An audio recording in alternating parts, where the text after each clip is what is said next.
मारण क्रिया। मारण क्रिया फ्रेंड्स इतनी खतरनाक होती है, जहां पर आपकी सोच खत्म हुई समझ लो, उसका कहीं ना कहीं खौफ इतना बढ़ेगा कि आप सोच भी नहीं सकते। मारण क्रिया वो होती है कि आपका परिवार हो, आपका खानदान हो, सब का सब सर्वनाश करने की हिम्मत रखती है। और ये सब के बस की बात नहीं होती, हर तांत्रिक के बस की नहीं है कि वो मारण क्रिया कर ले। इसके लिए ऐसा तांत्रिक चाहिए जो काफ़ी ज़्यादा एक्सपर्ट हो, जिसको काफ़ी ज़्यादा नॉलेज हो तंत्र मंत्र की, वही मारण क्रिया कर सकता है। और आज जिनकी स्टोरी आई है फ्रेंड्स, वो मुरादाबाद के रहने वाले हैं और पूरा इंसिडेंट इनका बताऊंगा कि इनके साथ कैसे कैसे क्या क्या हुआ। लेकिन पहले चैनल का इंट्रो। फ्रेंड, आज की स्टोरी आई है हमारे पास, एक शहर पड़ता है उत्तर प्रदेश का मुरादाबाद, वहाँ से। और मैं आपको साथ ही मुख्य किरदारों से भी रूबरू करवा दूं, जिससे आपको स्टोरी से देखने में समझने में आसानी होगी। इस परिवार में 3 लोग होते हैं। जो मुखिया होता है घर का, उसका नाम है विजय, और इसकी पत्नी का नाम शिखा, और एक इनका बेटा होता है जिसकी आयु लगभग 12 से 13 वर्ष होती है। और जो विजय होता है, जो इसका पुराना घर होता है, जन्म स्थान होता है, वो होता है हरदोई का।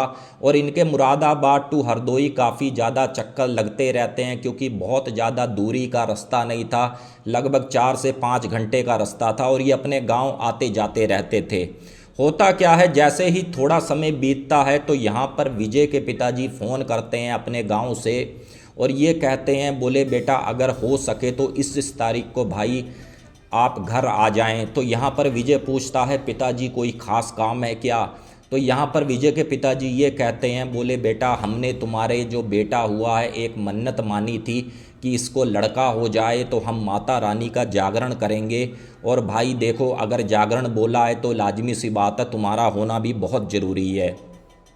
तो यहाँ पे विजय कहता है, पिताजी चिंता मत करो, जैसे ही डेट नज़दीक आएगी मैं ऑफिस से छुट्टी ले लूँगा और सीधा हम लोग आ जाएंगे। अब जैसे ही समय आता है हरदोई जाने के लिए, तो यहाँ पर विजय शाम को निकलता है लगभग 4 से 5 बजे। उसको पता था कि भाई 5 घंटे में तो हम हरदोई पहुँच जाएंगे। और गलती इनकी ये होती है कि भाई अगर बच्चा छोटा है तो कुछ ना कुछ खाने पीने का, कोई रोटी सब्जी भी साथ रख लो, लेकिन ये ऐसा कुछ नहीं करते और अपना धीरे धीरे निकल जाते हैं अपनी कार से। और जैसे ही लगभग 2-1 घंटे लगते हैं और रास्ते में इन्हें थोड़ा जाम भी मिलता है, तो जो इनका बच्चा होता है वो ये कहता है कि पापा मुझे तो भूख लग रही है। तो यहाँ पर शिखा कहती है कि चलो कोई अच्छा सा ढाबा देख लो, रास्ते में बेटे को भी खाना खिला देंगे और हमें भी भूख लग रही है, थोड़ा कुछ हम भी खा लेंगे। अब जैसे ही किसी अच्छे ढाबे पर ये रुकते हैं, तो विजय की एक गलती ये भी थी, या विजय के शौक़ कह लो, कि उसको पैक वगैरह लगाने के काफ़ी ज़्यादा शौक़ थे। अब जैसे ही खाना वगैरह निपटता है तो विजय अपनी बोतल खोल लेता है, और यहाँ पर शिखा ये कहती है कि देखो हमें अभी सफ़र हमारा 2 घंटे का बाकी है, तुम यहाँ पर बोतल खोल के बैठ गए हो, क्या अच्छी बात है भाई, रोड पे चल रहे हैं, छोटा बच्चा साथ में है। तो विजय कहता है चिंता मत करो, मुझे अपनी लिमिट का पता है, मैं अपनी लिमिट के तहत ही पीऊँगा, ज़्यादा नहीं पीऊँगा। और यहाँ पर विजय 2 पैक बोलकर लगभग आप ये समझ लो बढ़िया वाला सेट हो जाता है, और ये अपनी कार में जाते हैं और अपनी कार चलाते हैं। लेकिन शिखा को इतना कॉन्फिडेंस आता है कि भाई विजय कार तो बढ़िया चला रहा है, कोई ऐसी इशू वाली बात है नहीं। जैसे ही ये लगभग 30 किलोमीटर क्रॉस करते हैं, तो भाई थोड़ा बहुत अब जंगल का एरिया भी शुरू हो ही चुका था। होता क्या है, जैसे ही ये एक ट्रक इनसे पास करता है और ये थोड़ा सा दबा कर अपनी कार साइड से निकालने को होते हैं, ठीक इनकी कार के आगे एक परिवार आता है और धड़ एक्सीडेंट होता है। और जो औरत होती है उसमें फ्रेंड्स मैं आपको बता दूं, वो लोग साइकिल पे ही कह लो, साइकिल पे ही थे जो बताया गया है। वो औरत इनके टायर के नीचे दबती है और एक छोटा बच्चा होता है। और जैसे थोड़ी सी आगे जाकर गाड़ी विजय रोकता है, और जितनी जो विजय ने दारू पी थी फ्रेंड्स, सब की सब उसकी दारू समझ लो वहाँ पर उतर गई। और जो उसका पति होता है उस औरत का, वो साइड में पड़ा हुआ होता है, वो लगभग सेफ होता है। और विजय सबसे पहले उस औरत को देखता है, उस बच्चे को देखता है, क्योंकि टक्कर भी काफ़ी ज़्यादा खतरनाक थी। तो जब उसने इस तरीके से हाथ लगाया तो भाई वो औरत और वो बच्चा ऑन द स्पॉट वहीं पर मर चुके थे। और जैसे ही विजय जाता है उस आदमी के पास, उसको पकड़ता है, कि भाई चलो इसको देखें। जैसे ही उस आदमी को खड़ा करते हैं, थोड़ा पानी पिलाते हैं जो कार में रखा था, जैसे उस आदमी की सुध बुध आती है ठिकाने पर, तो वो एकदम से लपकता है विजय के ऊपर और विजय के बाल खींचने लगता है। बोलता है तूने मेरी पत्नी मेरे बच्चे को मार दिया, तूने मेरी पत्नी मेरे बच्चे को मार दिया। तो यहाँ पर विजय ये कहता है, बोले भाई साहब चिंता मत करो, अगर ऐसी कोई बात है तो चलो अस्पताल ले चलते हैं, मैं कोई किसी चीज़ से पीछे थोड़ी ना हट रहा हूँ। लेकिन अब भाई जाने वाला तो चला गया। और इस तरीके से जब वो बाल खींच रहा था तो विजय की शर्ट भी फाड़ देते हैं। विजय के शर्ट समझ लो बेकार हो जाती है और कहीं ना कहीं जो बाल होते हैं उसके हाथ में रह जाते हैं। और हॉस्पिटल, एक छोटा सा हॉस्पिटल मैं आपको बताऊंगा, जैसे क्लिनिक नुमा होते हैं, वहाँ पर इनको पहुँचाया जाता है। क्योंकि अगर बड़े हॉस्पिटल में जाएंगे तो भाई केस तो बनेगा, क्योंकि आपने शराब भी पी रखी है और लंबे फंसेंगे। तो विजय यहाँ पर चालाकी अपनी चलता है और उसी क्लिनिक पर जाकर जो थोड़ा बहुत पैसा वैसा उनको देते हैं और धीरे से वहाँ पर रफू चक्कर विजय हो जाता है। और गलती विजय की ये थी कि भाई अगर कोई गाड़ी से ठुका है तो उनको घर पहुंचाओ, उनको दवाई दिलवाओ, लेकिन हॉस्पिटल के बाहर आप उनको खड़ा कर कर उनको बुलाकर 200-400 500 देकर आपका भागना गलत था। और सीधा विजय अपनी गाड़ी स्पीड में दौड़ाता है और हरदोई पहुंचता है और विजय ये कहता है किसी को बताना मत हमारे साथ हुआ तो हुआ क्या। अब जैसे ही ये लोग घर पहुंचते हैं, अपना सोते हैं, क्योंकि उनको काफ़ी ज़्यादा देर हो गई थी। अगले दिन माता रानी का जागरण में बैठते हैं, बढ़िया से निपटता है, कोई इशू वाली वहाँ बात नहीं होती। अब जैसे ही तीसरा दिन होता है तो इनका लड़का सोया हुआ होता है, तो क्योंकि इनका जो बेटा था उसको लगभग शुरू से ही अलग कमरे में सोने की आदत थी, तो वहाँ का एक आधा कोई और उसके मोहित के चाचा का लड़का कह लो, वो साथ में सो रहा था। और जो विजय था, शिखा थी, वो अलग कमरे में थे। जैसे ही रात के 12 से 1 बजते हैं तो उसके लड़के की आंख खुलती है तो उसको क्या सामने दिखता है कि दरवाजे पर वही औरत खड़ी हुई है और वही औरत के हाथ में एक छोटा सा बच्चा है और इसकी तरफ काफ़ी ज़्यादा घूर घूर कर देख रही है और हंस के देख रही है। यहाँ पर मोहित की चीख निकल जाती है, वो एकदम से बुलाता है पापा। अब जब इसकी आवाज़ सुनते हैं तो उस कमरे से शिखा भी दौड़ कर आती है, विजय भी दौड़ कर आता है। बोले बेटा क्या हो गया? बोले पापा मेरे को वही आंटी दिखी है जिससे रास्ते में एक्सीडेंट हुआ। तो यहाँ पर विजय कहता है, बोले बेटा तुम छोटे हो ना, तुम्हारे दिमाग पे वही बात वही सीन तुम्हें रट गए हैं, तो उस चीज़ को भूल जाओ, उस चीज़ की तरफ ज़्यादा ध्यान मत दो, ऐसा कुछ नहीं होता। अब जैसे तैसे उस बच्चे को शांत किया जाता है, सुलाया जाता है। और जैसे ही अगला दिन आता है, अब होता क्या है, फिर से वही बातें रिपीट होने लगती हैं कहीं ना कहीं। अब यहाँ पर मोहित सो रहा है और मोहित को अब की ऐसा महसूस हुआ कि भाई कोई मोहित का गला दबा रहा है, काफ़ी ज़्यादा तेज। मोहित काफ़ी ज़्यादा छटपटा रहा है इस तरीके से और आवाज़ ही नहीं निकल रही। जैसे तैसे मोहित ने इस तरीके से हाथ हटाया और मोहित फिर चीखा और फिर से वही उसकी फैमिली आई, क्या हुआ जी, ये चीज़ हुई है और वो औरत मेरा गला दबा रही थी, मेरे को साफ साफ वो औरत दिखी है। यहाँ पर विजय फिर अपना वही वाला दिमाग यूज़ करता है कि भाई ऐसा कुछ नहीं होता, भाई इसके दिल में डर बैठ गया है, बच्चा है छोटा, ये सब वगैरह बातें कहीं ना कहीं उन्होंने मिला दी। अब इनको अगले दिन मुरादाबाद जाना था फ्रेंड्स, लेकिन होता क्या है, जो इनकी कार होती है अभी कोई बहुत ज़्यादा पुरानी कार नहीं होती कि बंदा ये कहे कि हाँ भाई कार पुरानी है और क्या उसका नाम है कि स्टार्टिंग में दिक्कत। अभी ये समझ लो 6 महीने नहीं हुए थे कार लिए को, और जब विजय आया था तो वहाँ से सर्विस वगैरह कार की टिप टॉप करके लाया था हरदोई के लिए।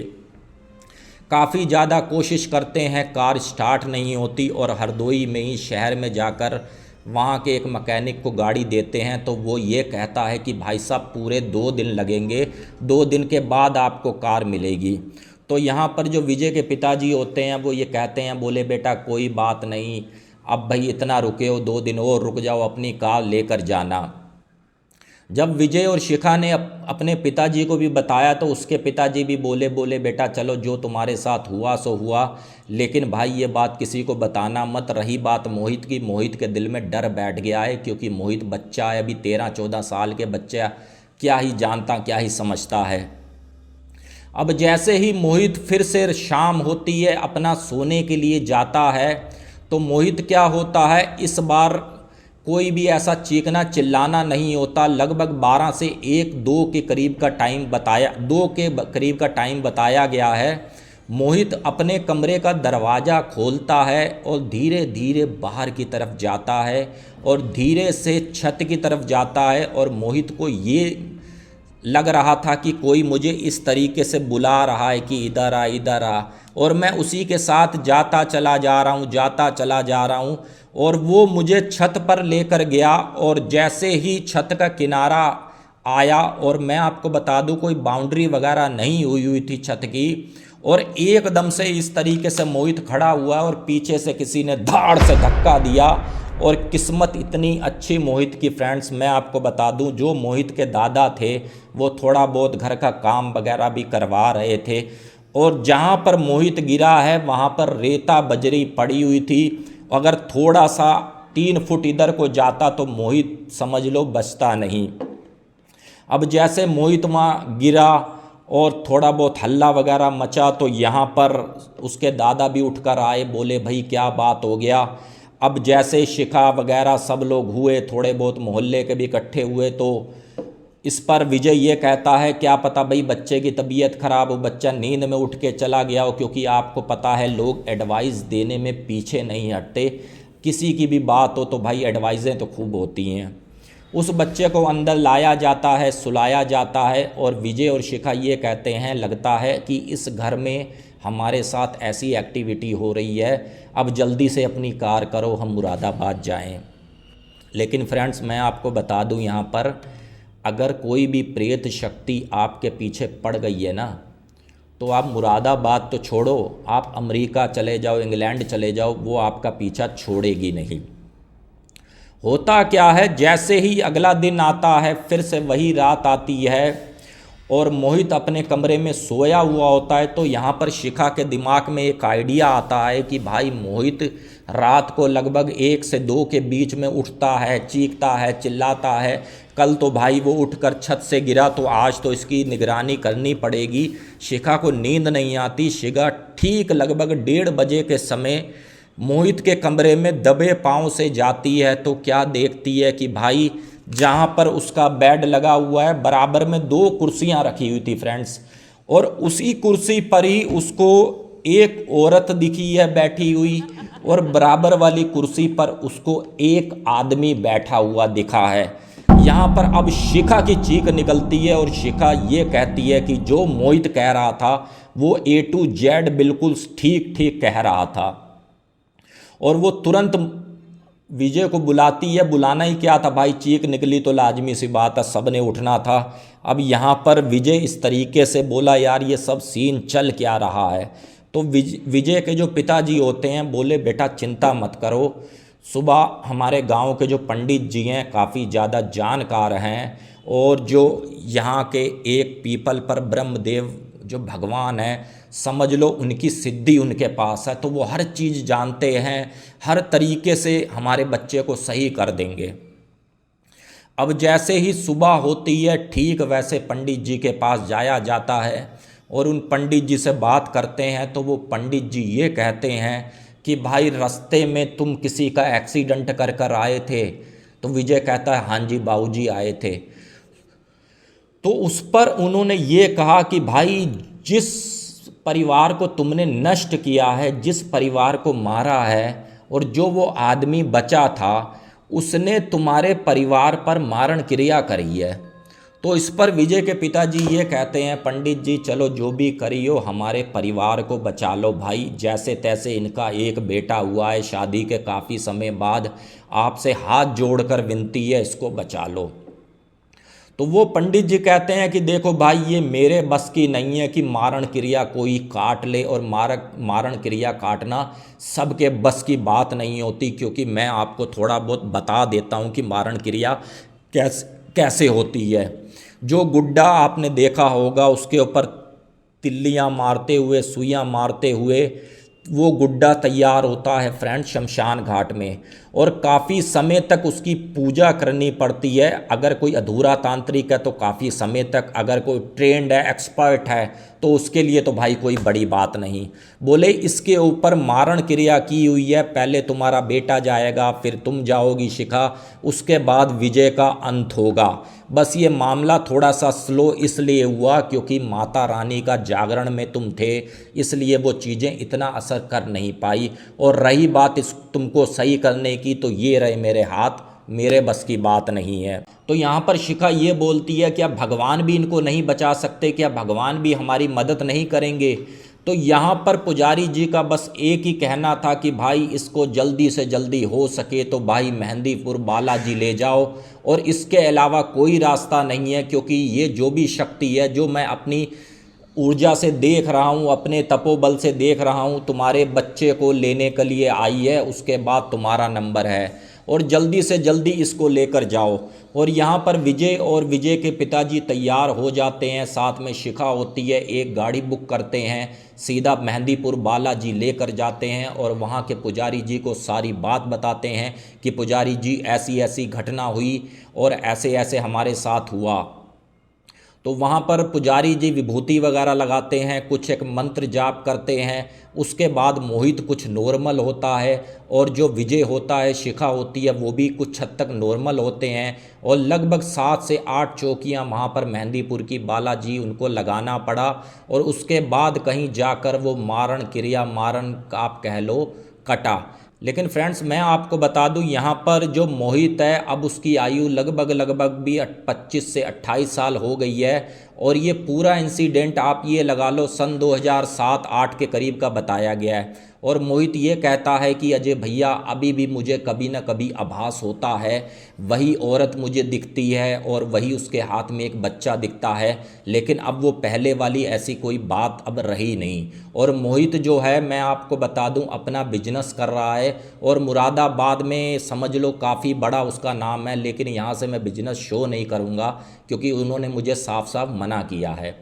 और बाकी फ्रेंड्स अगर आपको स्टोरी पसंद आई है तो प्लीज़ चैनल को सब्सक्राइब करें, और एक प्यारा सा कमेंट ये करें कि वीडियो आप कहाँ से देख रहे हैं, और आपके पास भी कोई भी ऐसा एक्सपीरियंस है तो भाई डिस्क्रिप्शन खोलें, फेसबुक, जीमेल, कहीं भी आप सेंड कर सकते हैं। मिलते हैं एक बार फिर से नई हॉरर स्टोरी में। जय हिंद, जय भारत।